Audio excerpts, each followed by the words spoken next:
नमस्कार, जय हिंद। स्वागत है आप सभी का आपके अपने YouTube प्लेटफॉर्म राजस्थान क्लासेस पर। कैसे हैं आप सभी?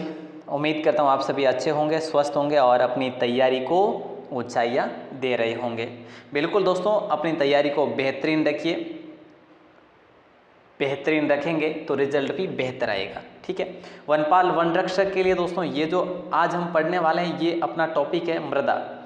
वैसे आप सभी को पता है कि मृदा टॉपिक हमने इससे पहले भी पढ़ा है ना। इससे पहले हम मृदा टॉपिक को पढ़ चुके हैं, लेकिन वो थ्योरी टॉपिक में पढ़ा, हमने थ्योरी मोड में पढ़ा। आज हमारा रहेगा MCQs बेस।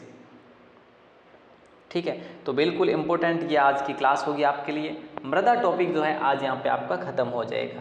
उस दिन अपने थ्योरी समझी, आज है जो ये, क्योंकि देखिए मृदा से आपका सवाल जरूर बनेगा, इसीलिए मैंने आपके लिए मृदा टॉपिक को 2 बार कवर करवाया, एक थ्योरी में और एक इसमें। आज का पहला क्वेश्चन आपकी स्क्रीन पर है और जल्दी से जवाब बनेगा और सुपर फास्ट भी करेंगे थोड़ा सा। ओके, मोटा कण नमी धारण की निम्न क्षमता किस मिट्टी की विशेषता है? एक तो मोटा कण है, इसकी नमी धारण है, ठीक है, और क्या है इसकी निम्न क्षमता, नमी धारण की निम्न क्षमता है। ठीक है, तो ये जो है किस मिट्टी की विशेषता है? जिसमें फॉस्फेट की मात्रा भी अधिक है, फास्फेट की मात्रा अधिक है। तो यहाँ पे जो है आप सभी का राइट आंसर जो है किसके साथ जाएगा? रेतीली मिट्टी के साथ जाएगा। और प्यारे दोस्तों, रेतीली मिट्टी किस भाग में पाई जाती है? सभी जानते हैं कि रेतीली मिट्टी जो है किस भाग में पाई जाती है? मरुस्थलीय भाग में पाई जाती है। पता है सभी को? चलिए आगे बढ़ते हैं, अगला क्वेश्चन देखते हैं। अगला क्वेश्चन है, आपदा प्रबंधन प्राधिकरण का अध्यक्ष जो होता है वो कौन होता है? ये आप सभी को बताना है। कौन बताएंगे? देखते हैं। सबसे पहले जल्दी से, आपदा प्रबंधन प्राधिकरण का अध्यक्ष जो होता है दोस्तों कौन होता है? ये आप सभी को बताना है। तो राइट आंसर मुख्यमंत्री होगा या राज्यपाल होगा, ये बताना है। बोले सर इसमें तो राइट आंसर हमारा मुख्यमंत्री ही होगा। तो मुख्यमंत्री दोस्तों आपदा प्रबंधन प्राधिकरण का अध्यक्ष होता है। क्लियर है? इसके अलावा हमने थ्योरी में कंप्लीट करे हैं काफ़ी टॉपिक, वो भी आप ज़रूर देख लेना अगर नहीं देखा है तो। लाल दोमट मिट्टी की विशेषता कौन सी है? ये आपको बताना है। लाल दोमट मिट्टी की जो विशेषता अगर पूछे आप लोगों से, इसकी विशेषताएं बारीक कण, नमी धारण की क्षमता, पोटाश व लौह तत्वों की अधिकता। जब आपसे पूछे रेतीली मिट्टी की, तो रेतीली मिट्टी का मोटा कण होता है, उसमें उसका क्या नाम है? फास्फोट और कैल्शियम व फास्फेट की मात्रा अधिक होती है। किसमें? किसकी बात करें हम लोग? रेतीली की। ठीक है, लेकिन जब इसकी बात करें लाल दोमट की, तो बारीक कण, नमी धारण की क्षमता, पोटाश व लौह तत्वों की अधिकता। क्लियर है? आगे बढ़ते हैं। अगला क्वेश्चन, मरु विकास कार्यक्रम में केंद्र व राज्य का योगदान कितने प्रतिशत है? ये आपको बताना है। देखिए दोस्तों, मरु विकास कार्यक्रम में केंद्र व राज्य का योगदान कितने प्रतिशत है, ये आप सभी को बताना है। तो बिल्कुल दोस्तों यहाँ पे जो राइट आंसर आप सभी का क्या हो जाएगा? सी ऑप्शन हो जाएगा। ठीक है, 75-25। ठीक है, हालांकि इसकी बात करें 1978 में ये मरु विकास कार्यक्रम शुरू हुआ था, आप सभी को पता होगा क्योंकि हम पढ़ चुके हैं इसको। और अगला क्वेश्चन देखिए, नाइट्रोजन और कार्बनिक तत्वों की बहुलता कौन सी मिट्टी में होती है? देखिए दोस्तों, कैल्शियम की बात करें, देखिए ध्यान से सुनिएगा, कैल्शियम की बात करें तो रेतीली में होता है कैल्शियम सर्वाधिक। ठीक है, अगर हम लोग बात करें कि भाई ये जो अपनी है ना पोटाश व तत्व, लोह तत्व जो है ये किस में होते हैं? पोटाश व लोह तत्व ये लाल दोमट में होते हैं। ठीक है, हमसे बात करी जाए नाइट्रोजन और कार्बनिक तत्वों की बहुलता किस में होती है, तो आप करेंगे जलोढ़ मिट्टी के साथ। और जलोढ़ मिट्टी वो होती है जो नदियों द्वारा अपने साथ लेकर आया जाते हैं। नदियाँ मतलब अपने साथ लाती है। ठीक है, तो यहाँ पे सी ऑप्शन आपका सही होगा। तीनों चीज़ें क्लियर है। कैल्शियम और फास्फेट रेतीली मिट्टी में सर्वाधिक होते हैं, पोटाश और लोह ये लाल दोमट में, और नाइट्रोजन और कार्बनिक ये जलोढ़ में होते हैं। ओके, अगला क्वेश्चन है, मिट्टी की सर्वाधिक विषमताएं पाई जाती है। कहाँ पर सर्वाधिक विषमताएं पाई जाती है मिट्टी की? तो दोस्तों याद रखना, मिट्टी की सर्वाधिक विषमताएं पाई जाती है सुमेरपुर में। सुमेरपुर कहाँ पर है? सुमेरपुर पाली में पड़ता है। ठीक है, आगे बढ़े। अगला क्वेश्चन आपकी स्क्रीन पर है, लवणीय मिट्टी से उत्पन्न समस्या कहलाती है। लवणीय मिट्टी से उत्पन्न समस्या क्या कहलाती है? देखिए ये लवणीय मिट्टी जो कैसी होती है, खारी मिट्टी होती है, ठीक है, जिसमें खारापन हो, वो लवणीय मिट्टी है। इसमें क्या है, वाटर लॉगिंग की समस्या होती है, वैसे जैसे हम सेम समस्या भी कहते हैं। ये समस्या कहाँ पर होती है, वाटर लॉगिंग की समस्या, ये गंगानगर और हनुमानगढ़ जैसे, गंगानगर व हनुमानगढ़ जैसे क्षेत्र में होती है, हनुमानगढ़ जैसे क्षेत्र में, जिलों में। तो राइट आंसर आपका ए ऑप्शन होगा। कहाँ पर होती है ये समस्या, ये सेम समस्या गंगानगर हनुमानगढ़ में होती है, लवणीय मिट्टी के कारण होती है, ठीक है, ध्यान रखिएगा। नेक्स्ट क्वेश्चन आपकी स्क्रीन पर है, मिश्रित लाल काली मिट्टी, दोस्तों बताइए मिश्रित लाल काली मिट्टी किन भागों में पाई जाती है। तो ये उदयपुर, चित्तौड़गढ़, डूंगरपुर, लाल मिश्रित लाल काली मिट्टी, ठीक है, और डूंगरपुर के साथ में बांसवाड़ा भी करेंगे, मतलब कि सीधी बात है दक्षिण राजस्थान में। कहाँ पर पाई जाती है, दक्षिणी राजस्थान में। ए ऑप्शन आपका लॉक हो जाएगा। और अगला क्वेश्चन आपकी स्क्रीन पर आता है कि जलोढ़ मिट्टी का दूसरा नाम क्या है। कितना आसान क्वेश्चन है। जलोढ़ मिट्टी को हम किस नाम से जानते हैं, अल्फीसोल्स भी कहते हैं जलोढ़ को, अल्फीसोल्स, ठीक है। तो प्यारे दोस्तों, इसकी हम बात करें तो ये जो है अपनी कच्छारी मिट्टी कहते हैं इसको, और ये राजस्थान में किस साइड में पाई जाती है, राजस्थान में बनास तंत्र में ये सर्वाधिक, और ऊपर की साइड में भी वैसे पाई जाती है जलोढ़ मिट्टी। कहाँ पर, ऊपर हनुमानगढ़ और गंगानगर में भी, ठीक है। तो ये पूर्वी क्षेत्र और गंगानगर हनुमानगढ़ में भी ये मिट्टी पाई जाती है। एक क्लियर है। अगला क्वेश्चन आपकी स्क्रीन पर है, ये लीजिए, जलोढ़ मिट्टी किस फसल के लिए उपयुक्त मानी जाती है। ये आसान है, ये बड़ा आसान है। आपको थोड़ा सा भी अगर मालूम हो कि कि जो गेहूँ जो है, गेहूँ सर्वाधिक कहाँ पर होते हैं, गंगानगर और हनुमानगढ़ में होते हैं, ठीक है, गंगानगर और हनुमानगढ़ में। अगर हम इस प्रकार से करें तो बिल्कुल जो है गेहूँ चावल है जो राइट आंसर हो जाएगा। बिल्कुल आसान है। जलोढ़ मिट्टी किस फसल के लिए उपयुक्त है, तो गेहूँ और चावलों के लिए उपयुक्त है, और कपास के लिए भी उपयुक्त है वैसे, ठीक है। और बस 3 चीज़ें याद रखेंगे, ये भी बहुत है अपने लिए। तो अगला क्वेश्चन आपकी स्क्रीन पर है, लाल दोमट मिट्टी किस भाग में पाई जाती है। देखिए दोस्तों, हम दोमट मिट्टी, या फिर आप इसे लाल लोमी मिट्टी भी कहते हैं, या फिर लाल लोमी मिट्टी भी कहते हैं, या दोमट मिट्टी भी कहते हैं। तो ये मैंने आपको बताया था कि उदयपुर व डूंगरपुर में आपने याद तो कर ही लिया होगा, मुख्यतः इन 2 जिलों में पाई जाती है। तो हमारा राइट आंसर ए ऑप्शन हो जाएगा, उदयपुर डूंगरपुर मुख्यतः, और बाकी जैसे कि बांसवाड़ा चित्तौड़गढ़ में भी ये कुछ से एक भागों में पाई जाती है। क्वेश्चन नंबर 12, जल्दी से आंसर कि किस मिट्टी का निर्माण ग्रेनाइट, नीस और शिस्ट जैसी चट्टानों के विखंडन से हुआ, ये आपको बताना है। जल्दी बताइए। ग्रेनाइट, नीस व शिस्ट जैसी चट्टानों के विखंडन से होता है जिसका निर्माण, ऐसी वो कौन सी मिट्टी है, तो वो है लाल पीली मिट्टी दोस्तों, ठीक है। देखो दोस्तों, मैंने आपको कल थ्योरी क्लास में लाल पीली मिट्टी का मैंने आपको क्या बताया था, लाल पीली का क्या बताया था कि ये एंटीसोल से कहा जाता है। लेकिन थोड़ा सा बदलाव है यहाँ पर, थोड़ा सा आपको बदलना है।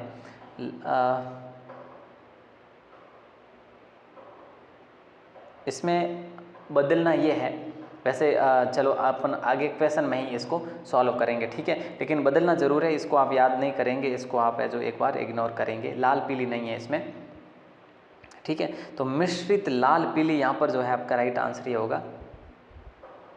किस मिट्टी का निर्माण, ग्रेनाइट, नीस व शिस्ट जैसी। तो इस प्रश्न का सही जवाब मिश्रित लाल पीली मिट्टी होगा, ठीक है, जो कि ये सवाई माधोपुर जैसे अजमेर है, ये भी सिरोही में, उदयपुर में, ये अलग अलग थोड़े थोड़े छोड़ के ज़िलों में पाई जाती है। अगला क्वेश्चन पूछा ये जा रहा है कि भूरी मिट्टी, भीलवाड़ा, अजमेर, इनमें से असंगत कौन सा, ये आपसे पूछा जा रहा है। भूरी मिट्टी भीलवाड़ा अजमेर देर का है, जो कि बिल्कुल सही है। काली मिट्टी कोटा बूंदी, क्योंकि ये मध्यम काली मिट्टी जो है हाड़ौती प्रदेश में होती है। जलोढ़ मिट्टी अलवर भरतपुर, बिल्कुल सत्य है, पूर्वी क्षेत्र में ये भी होती है। लवणी मिट्टी झुंझुनू सीकर नहीं है। लवणी मिट्टी अपने गंगानगर में, जैसे हनुमानगढ़ में, बीकानेर में, मतलब कि बीकानेर का पूरा जो है ना आप ले सकते हैं संभाग, ठीक है। लवणी मिट्टी उस साइड में ऊपर की ओर होती है। अगला क्वेश्चन आपकी स्क्रीन पर है, बनास के प्रवाह क्षेत्र की मिट्टी क्या कहलाती है, ये आपको बताना है। जल्दी से बताइए। बनास के प्रवाह क्षेत्र की मिट्टी को हम भूरी मिट्टी कहते हैं। क्या कहते हैं? भूरी मिट्टी कहते हैं। तो भूरी मिट्टी कहाँ पर होती है? पूर्वी क्षेत्र में होती है दोस्तों। ठीक है। और अभी हमने कौन सा पढ़ा था? और अभी हमने पढ़ा जो अपने जलोढ़ मिट्टी, ये किस साइड में होती है? ये भी अपने पूर्वी क्षेत्र में ही होती है। वही जिले हैं लगभग। ठीक है, तो ये आपका राइट आंसर ए ऑप्शन हो जाएगा। अगला क्वेश्चन आपकी स्क्रीन पर है। देखिए दोस्तों, क्या पूछा जा रहा है। वैसे बनास क्षेत्र में जैसे सवाई माधोपुर है, ठीक है, करौली है, ठीक है ना, जैसे कि अपने ये टोंक पड़ता है, ठीक है। तो ये जो उस साइड के जो भी ज़िले हैं वो बनास क्षेत्र के अंतर्गत आते हैं। सिरोज्म मिट्टी को भी कहते हैं। सिरोज्म मिट्टी को किस नाम से जानते हैं? लाल पीली मिट्टी या धूसर मिट्टी? तो बिल्कुल जो है सिरोज्म को आप धूसर मिट्टी के नाम से भी जानते हैं। इसको भूरी रेतीली मिट्टी भी कहते हैं। भूरी रेतीली मिट्टी, जैसे आप ये कह सकते हैं कि अर्ध शुष्क क्षेत्र में ये पाई जाती है लगभग। ठीक है, जैसे पाली, नागौर है, जोधपुर, बाड़मेर साइड में थोड़ा है ना, ये भूरी रेतीली हो जाएगा आपका राइट आंसर। धूसर मिट्टी भी कहते हैं, सिरोज्म मिट्टी भी कहते हैं। खरीफ की फसल जैसे बाजरा, मोठ, मूंग की फसल हेतु उपयुक्त मिट्टी कौन सी है? देखो साहब, सर्वाधिक बाजरा कहाँ होता है? उत्पादन की दृष्टि से तो अलवर में होता है, और अपने क्षेत्रफल की दृष्टि से बाड़मेर में होता है। मोठ की हम लोग बात करें तो मोठ सर्वाधिक कहाँ पर होता है? बीकानेर में होता है ना। तो यहाँ पर जो है राइट आंसर आप सभी का क्या हो जाएगा? खरीफ की फसलें ये सारी, और ये रेतीली मिट्टी के लिए उपयुक्त मानी जाती है। ठीक है, ए ऑप्शन आपका लॉक हो जाएगा। और इसको आप मरुस्थलीय मिट्टी भी कह सकते हैं, बलुई रेतीली मिट्टी भी कह सकते हैं। ठीक है, और इसी मिट्टी को आप लोग एरिडी सोल्स भी कहते हैं। एरिडी सोल्स भी कहते हैं। सर हम तो कभी नहीं कहते। अब आप कहते तो नहीं हो, लेकिन अब आपको याद रखने पड़ेंगे क्योंकि आपको एग्ज़ाम देना है। क्लियर है? आगे बढ़ते हैं और अगले क्वेश्चन को देखते हैं। खेती के लिए अनुपयुक्त मिट्टी कौन सी है? मतलब कि ऐसी कौन सी मिट्टी जो खेती के लिए काम आती ही नहीं है? तो सीधी सी बात है, एक तो पर्वतीय मिट्टी, ठीक है, और एक है जो लवणीय मिट्टी। जलोढ़ मिट्टी तो बड़ी लाजवाब होती है। किसके लिए? इसके अपने खेती के लिए, जैसे हमने पढ़ा अभी गेहूँ वगैरह के लिए। ठीक है, तो लवणीय मिट्टी और पर्वतीय मिट्टी ये दोनों काम की नहीं है। तो हमारा राइट आंसर ए व सी लॉक हो जाएगा। डी ऑप्शन को लॉक करेंगे सारे भाई बहन। अगला क्वेश्चन आपकी स्क्रीन पर है कि भाई कृषि का क्षय रोग कौन सा कहलाता है? कृषि का क्षय रोग किसे कहते हैं? या फिर आप कह सकते हैं क्षय रोग वही होता है ना, टीबी टाइप टीबी रोग कौन सा कहलाता है कृषि का? तो मृदा अपरदन। ये क्या करता है? जैसे कि टीबी जो है फेफड़ों को गला देता है ना, फेफड़ों में जालियां भर देता है या फिर इस प्रकार से। तो मृदा अपरदन भी कृषि को उसी प्रकार से करता है। ठीक है, तो राइट आंसर आप सभी का ए ऑप्शन हो जाएगा, क्योंकि मृदा के आवरण का विनाश जो है वो कौन करता है? मृदा अपरदन। राज्य में सर्वाधिक अपरदन किससे होता है? मृदा से होता है। याद है सभी को? और अगला क्वेश्चन, रेंगती हुई मृत्यु जो है ये किसे कहा जाता है? ये बताइए, जल्दी बताइए। ये भी बड़ा आसान है, और वैसे ये बड़ी गंभीर समस्या भी है। गंभीर समस्या है मृदा अपरदन। मृदा अपरदन को रेंगती हुई मृत्यु भी कहा जाता है। अनेक क्षेत्रों में हम बात करेंगे मरुस्थलीय क्षेत्र, मरुस्थलीय जिलों की बात करें तो यहाँ पर कई हेक्टेयर्स भूमि जो है नष्ट हो चुकी है इस मृदा अपरदन के कारण। अगला क्वेश्चन आपकी स्क्रीन पर है, मृदा अपरदन किससे होती है? ये क्या है, किससे होती है? पवन द्वारा अपरदन भी होता है, जल द्वारा अपरदन भी होता है, और अवनालिका अपरदन भी होता है। तो है जो कहीं ना कहीं मृदा को तो मृदा का विनाश ही हो रहा है, भले ही पवनों से हो या जल से हो या अवनालिका अपरदन से हो। ठीक है, जल से सर्वाधिक अपरदन या फिर नदियों से सर्वाधिक अपरदन किस साइड में होता है? वो होता है पूर्वी साइड में। और जब आपसे पूछे कि पवनों से सर्वाधिक अपरदन किस साइड में होता है, तो वो होता है मरुस्थलीय साइड में। मरुस्थलीय मतलब कि पश्चिमी साइड में। ठीक है, ये बड़ा आसान सा क्वेश्चन है, लेकिन याद रखने योग्य बिल्कुल भी है, तो याद रखना पड़ेगा।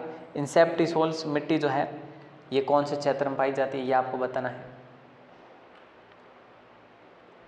इंसेप्टिसोल्स मिट्टी जो है ये किस क्षेत्र में पाई जाती है। तो आपको ये याद रखना, ये मैंने कल थ्योरी में नहीं करवाया है, तो आप इसे याद रखेंगे सेप्टिसोल्स। तो आप ये याद रखेंगे कि शीतोष्ण, ठीक है, त आ रहा है इसमें, इसमें भी त आ रहा है, तो ऐसे रिलेट करके याद कर लेंगे शीतोष्ण इंसेप्टिसोल्स, मतलब बी ऑप्शन आपका राइट आंसर हो जाएगा। और दोस्तों अगर बात करें शुष्क क्षेत्र की तो एरिडिसोल्स हम पढ़ चुके हैं एरिडिसोल्स को, ठीक है। बाकी जो है हम आगे बढ़ते हैं और अगला क्वेश्चन, वैसे ये जो है ना चलिए अगला क्वेश्चन देखते हैं, वैसे उसमें आज आ ही जाएगा क्वेश्चन ही। 22 उंगलियों जैसे गड्ढों का निर्माण किस प्रकार की मिट्टी अपरदन से होता है। मैंने आपको अभी बताया भूरी पीली मिट्टी। भूरी पीली मिट्टी जो है इसको आप क्या कहते हैं,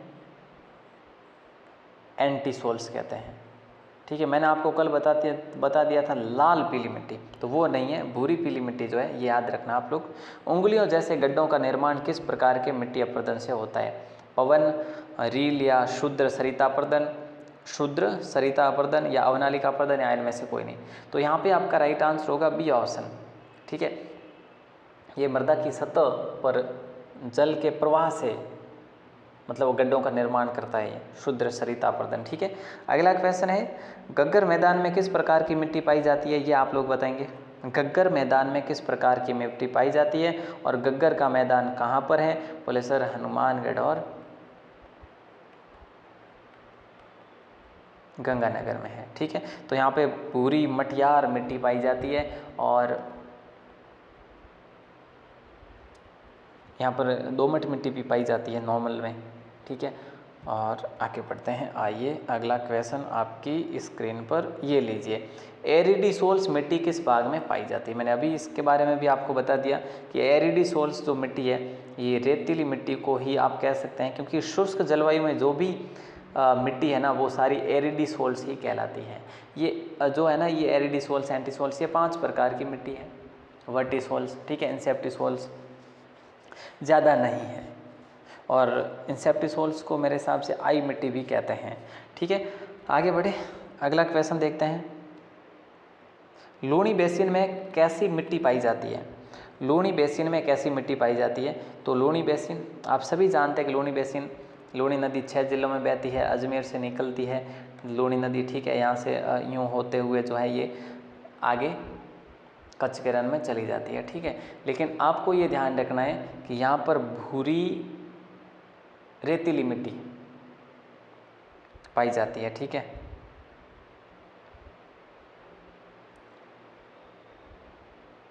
भूरी रेतीली मिट्टी, तो यहाँ पर जो है आपका राइट आंसर ए ऑप्शन हो जाएगा, भूरी दोमट मिट्टी।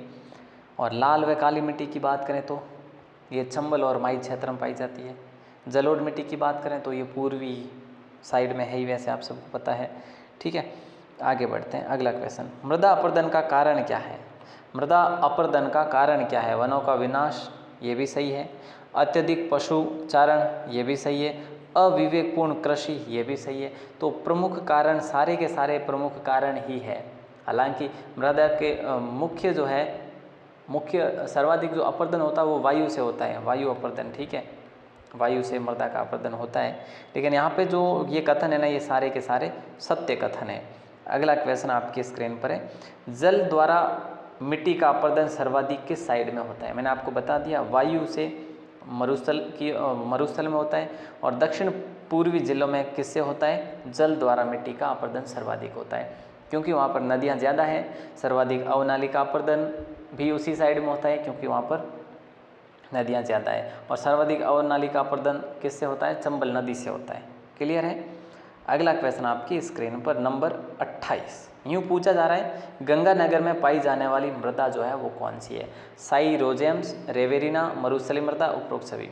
तो गंगानगर में ये साइरोजेम्स, ये रेवेरिना, ये मरुस्थली मृदा सब पाई जाती है। ये दोनों नाम पहली बार सुन रहे हैं ना आप लोग, तो बिल्कुल, तो इसको जो आप लोग क्या करेंगे, डी ऑप्शन के साथ लॉक कर लेंगे। और अगला क्वेश्चन आपकी स्क्रीन पर ये लीजिए, जिप्सीफेरम मृदा जो है ये कहाँ पाई जाती है। जिप्सीफेरम मृदा,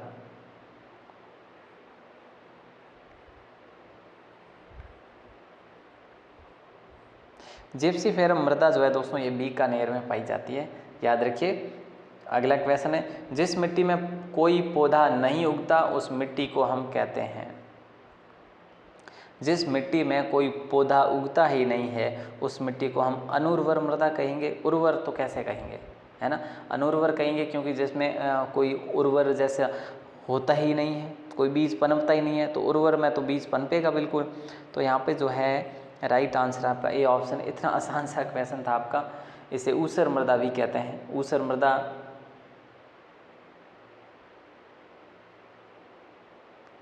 ऊसर मृदा कहेंगे बिल्कुल। और उर्वर मृदा की बात करें तो वहाँ पर जहाँ पौधे उगते हैं। अब आपका अगला क्वेश्चन आपकी स्क्रीन पर है, जल्दी से बताइए इसका आंसर क्या होगा। इनमें से असुमेलित कौन सा है, बताइए दोस्तों। रेतीली मिट्टी मोटा कण, बिल्कुल सत्य है, पहला क्वेश्चन पढ़ा। लाल दोमट मिट्टी बारीक कण, ये भी सत्य है, ये भी अभी हमने पढ़ा। भूरी मिट्टी में नाइट्रोजन की बहुलता होती है, नहीं। नाइट्रोजन की बहुलता की बात करें, ये जलोढ़ मिट्टी में होती है नाइट्रोजन की बहुलता। नाइट्रोजन तत्वों का अभाव होता है भूरी में, तो नाइट्रोजन की बहुलता किस में होती है, जलोढ़ में होती है। सिरोज में मिट्टी पीला रंग, ठीक है, सही है। तो यहाँ पे आपका राइट आंसर सी ऑप्शन हो गया। तो प्यारे विद्यार्थियों, प्यारे दोस्तों, यहाँ पर आपका ये कंप्लीट होता है वैसे, ठीक है, ये टॉपिक। और इसकी पीडीएफ आपको कहाँ पर मिलेगी ये तो ऑलरेडी आप सभी जानते हैं, राजस्थान क्लासेज की वेबसाइट पर मिलेगी। राजस्थान क्लासेज आप गूगल पर जाकर लिखते हैं तो वहाँ पर दोस्तों देखिए दिन भर आपके लिए यही काम चल रहा है, जो हम क्लास पढ़ रहे हैं उसकी पीडीएफ वहाँ पर डाली जा रही है लेटेस्ट पोस्ट में। आप वेबसाइट ओपन करेंगे तो उसमें लेटेस्ट पोस्ट में जाएंगे तो आपको ये सारा कुछ मिल जाएगा जो भी मटेरियल है, ठीक है। अगर आप पहली बार हैं राजस्थान क्लासेस पर तो चैनल को सब्सक्राइब ज़रूर करें। और अगर आपने अभी तक क्लास को लाइक नहीं किया तो लाइक करके और शेयर ज़रूर करें ताकि मेरा भी हौसला बना रहे। और हाँ, क्लास कैसी लगी कमेंट करके तो बताना ही है। हाँ, शॉर्ट ज़रूर थी, लेकिन जहाँ तक मुझे लगता है मृदा से संबंधित अब आपका कोई क्वेश्चन बाहर नहीं जाएगा, ये जहाँ तक मुझे लगता है और मेरा वादा भी है। अगर आ गया क्वेश्चन तो इससे बाहर नहीं रहेगा मृदा का, ठीक है। तो आप सभी का दिल से बहुत बहुत शुक्रिया, अपना सहयोग विश्वास यूँ ही बनाए रखें, ठीक है। धन्यवाद।